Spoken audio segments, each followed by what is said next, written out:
At 8:15 on the morning of August 6, 1945, Dr. Ashun Michihiko Hachiya was sitting down to breakfast in his home in Hiroshima when he noticed a brilliant yellow light fill his garden, beautiful and strange, like the sun had suddenly descended to Earth. He had perhaps 2 seconds to appreciate this impossible radiance before the blast wave hit, turning his house into a storm of flying glass and burning wood. What he couldn't know, what no one in Hiroshima could know, was that they had just become the first city in human history to experience nuclear warfare, that everything humanity understood about war, about weapons, about the limits of destruction, had just changed forever in a single blinding flash. The most terrible truth about that morning was how ordinary it began. School children were already walking to class, their wooden Geta sandals clicking on the pavement. Office workers crowded onto streetcars. Housewives tended their victory gardens, growing sweet potatoes and radishes to supplement the wartime rations. Hiroshima had been mysteriously spared from the conventional bombing that had destroyed so many other Japanese cities, and some residents whispered that perhaps the Americans were saving their city because of its beauty, its rivers and bridges, or perhaps because so many emigrants to Hawaii had come from Hiroshima Prefecture. They could not imagine that their city had been preserved for something far worse than conventional bombs, that they had been saved only to become history's first nuclear victims. 8-year-old Sadako Sasaki was eating breakfast with her family, 2 kilometers from the hypocenter, when the walls of their house suddenly blazed with light. Her mother threw her to the floor and covered her with her own body as the ceiling collapsed around them. They survived, miraculously, with only minor injuries, and Sadako would seem perfectly healthy for 10 more years before the radiation sickness finally claimed her.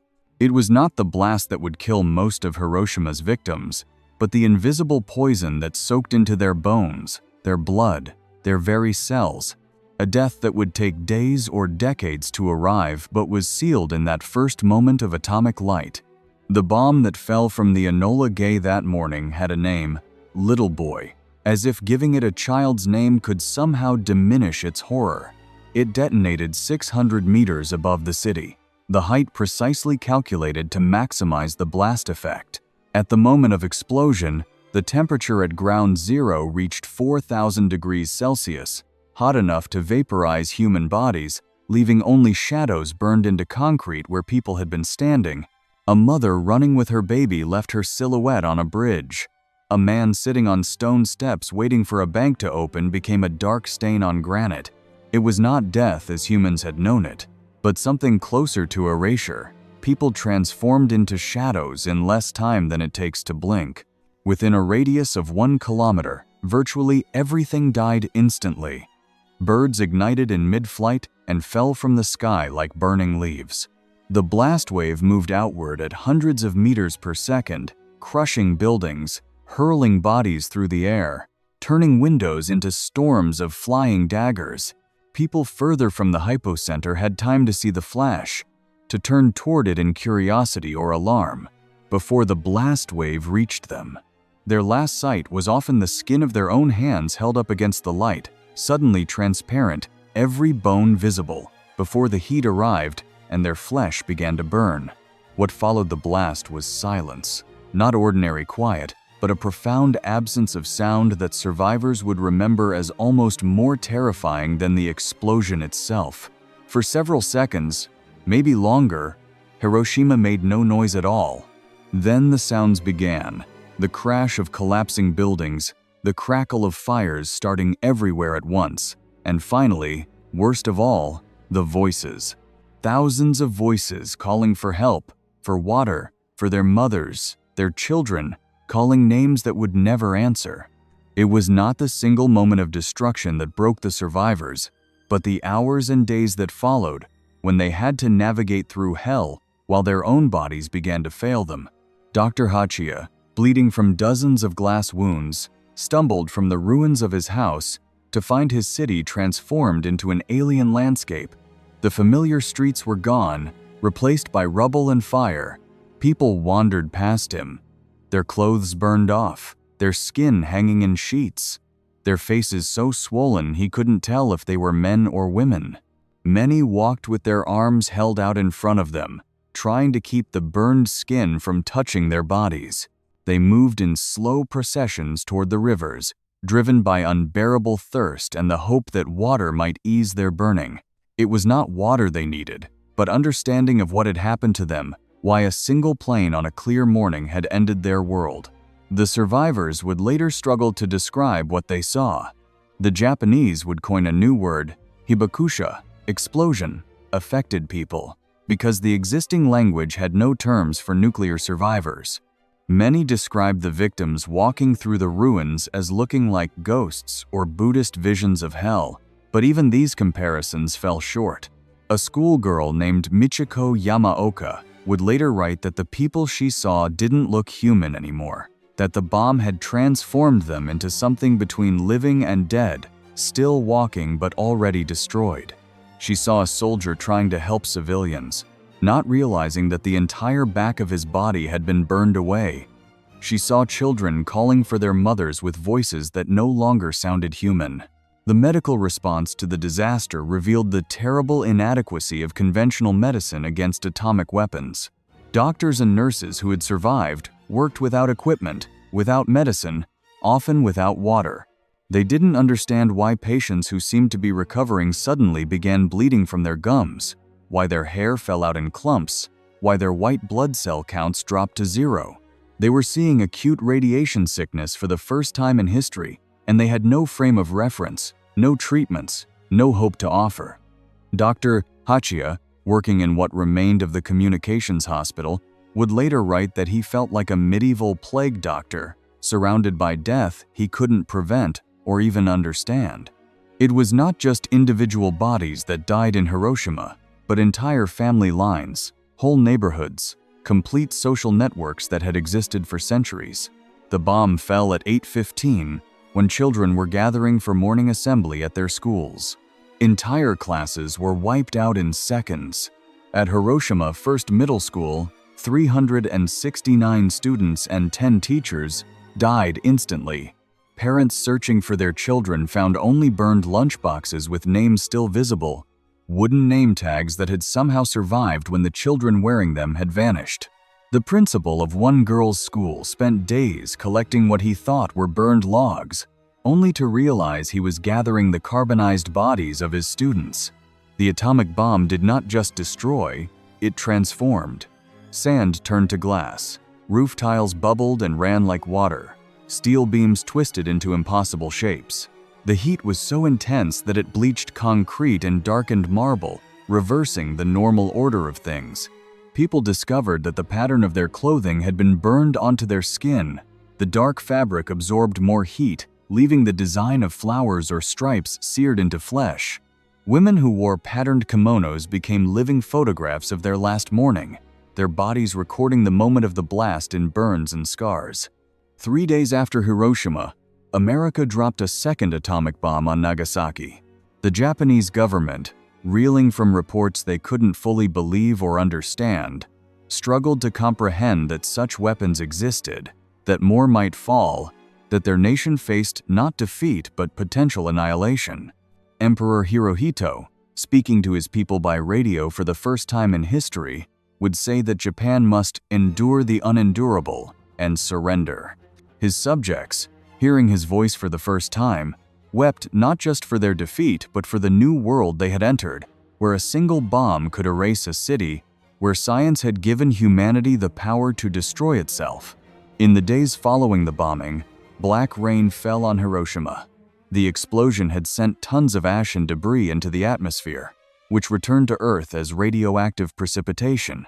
Survivors, desperately thirsty, opened their mouths to catch the rain, not knowing they were drinking poison.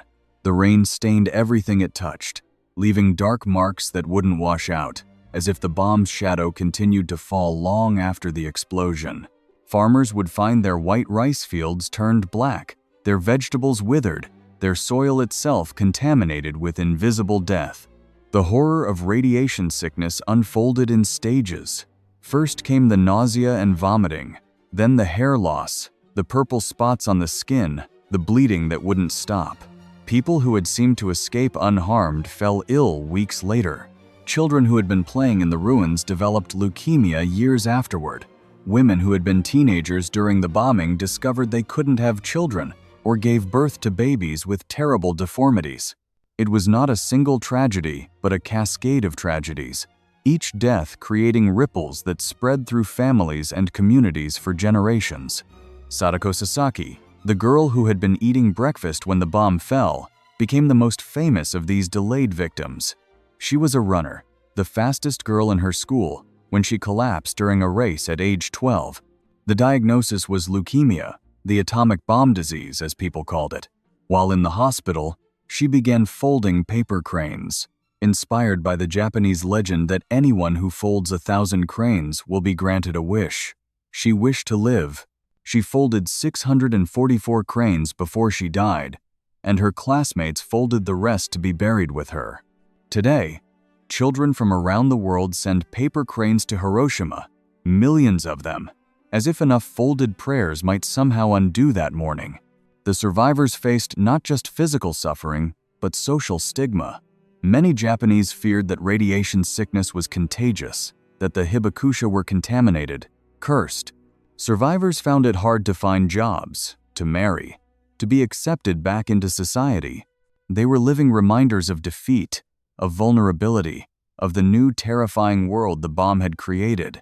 Many hid their status as survivors, never speaking of what they had seen, carrying their trauma in silence for decades. It was not the memory of the blast that haunted them most, but the memory of what they had done to survive, stepping over the dying who begged for water, abandoning injured friends to save themselves, the terrible arithmetic of survival that disaster forces upon ordinary people. Yet among the horror, there were also moments of extraordinary humanity. A doctor named Terafumi Sasaki worked for 3 straight days without sleep, treating victims with no medicine except aspirin. A Jesuit priest named Father Wilhelm Kleinsorge, himself injured, carried water to the dying until he collapsed. A young woman named Toshiko Sasaki, trapped under a bookshelf for hours with a crushed leg, sang hymns to comfort the injured around her.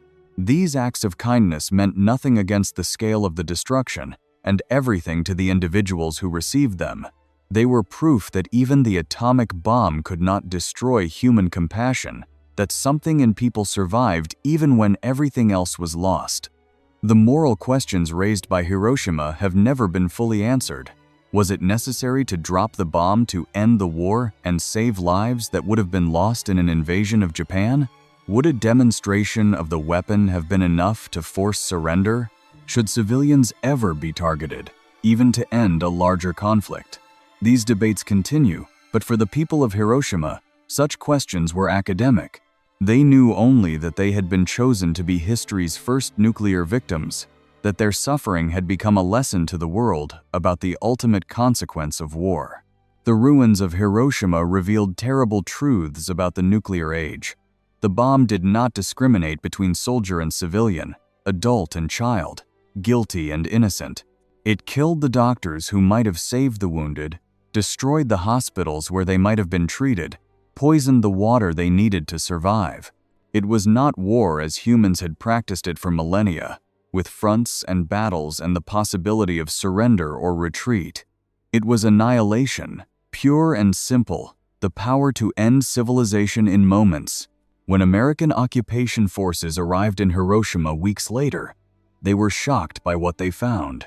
Photographers and journalists who had covered the war in Europe, who had seen London after the Blitz and Berlin after the bombing, said Hiroshima was different, worse, more complete in its destruction. One photographer wrote that it looked like the end of the world, not dramatic or spectacular, just empty, finished, done. The Americans tried to control information about the bomb's effects, censoring Japanese reports about radiation sickness, confiscating photographs, preventing journalists from entering the city. They wanted the bomb to remain an abstraction, a strategic necessity, not a human catastrophe with faces and names and unbearable suffering. But the truth could not be hidden forever. John Hersey's report, Hiroshima, published in The New Yorker a year after the bombing, introduced Americans to 6 survivors and their stories. For the first time, many Americans understood that the bomb had not simply ended the war but had introduced something new and terrible into human experience. The nuclear age had begun not with triumph but with tragedy, not with military targets but with schoolchildren and housewives, not with a clean ending but with generations of contamination and fear. Dr. Hachiya, who had seen the first flash of atomic light while eating breakfast, survived to write the most detailed account of the bombing from inside the disaster.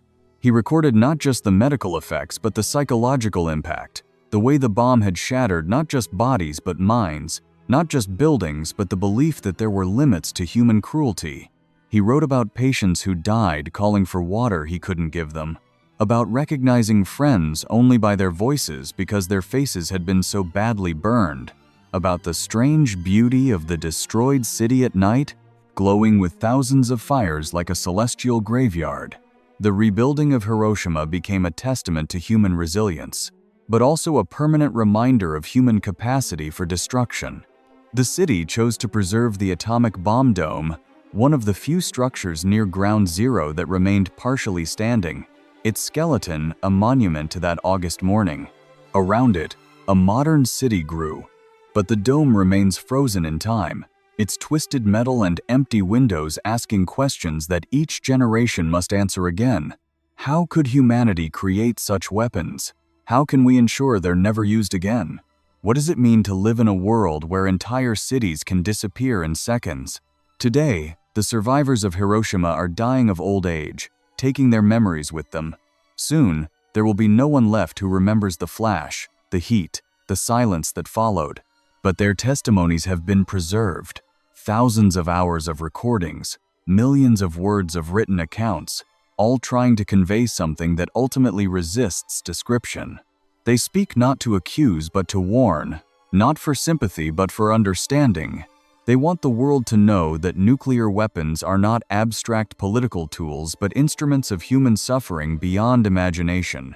The paper cranes still arrive in Hiroshima by the millions, folded by children who weren't alive when the bomb fell. From countries that didn't exist in 1945, they pile up around Sadako's memorial, bright against the gray stone, symbols of hope in a place that saw hope evaporate in atomic fire. Each crane represents someone trying to understand, to commemorate, to ensure that Hiroshima remains not just history but warning. The cranes cannot bring back the dead or undo the suffering, but they prove that the world remembers, that the shadow of the bomb still falls across human consciousness. It was not the explosion that changed the world, but the recognition of what humanity had become capable of destroying. In the years after Hiroshima, other nations rushed to develop their own atomic weapons, not for use but for the terrible balance of mutual assured destruction. The bomb that fell on Hiroshima didn't end war but transformed it, made it potentially final, raised the stakes of human conflict to the survival of the species itself. Every international crisis since has existed in the shadow of that mushroom cloud. Every peace negotiation informed by the knowledge of what failure could mean. The legacy of Hiroshima is not just about the past but about the future we're still trying to prevent. Every nuclear treaty, every disarmament conference, every protest against atomic weapons traces back to that August morning when humanity crossed a line it can never uncross. The survivors, the Hibakusha, spent their lives telling their stories not because they enjoyed reliving their trauma but because they believed that knowledge might prevent repetition, that if enough people understood what nuclear weapons really meant, the world might step back from the brink. And there were thousands more stories like this, waiting to be remembered.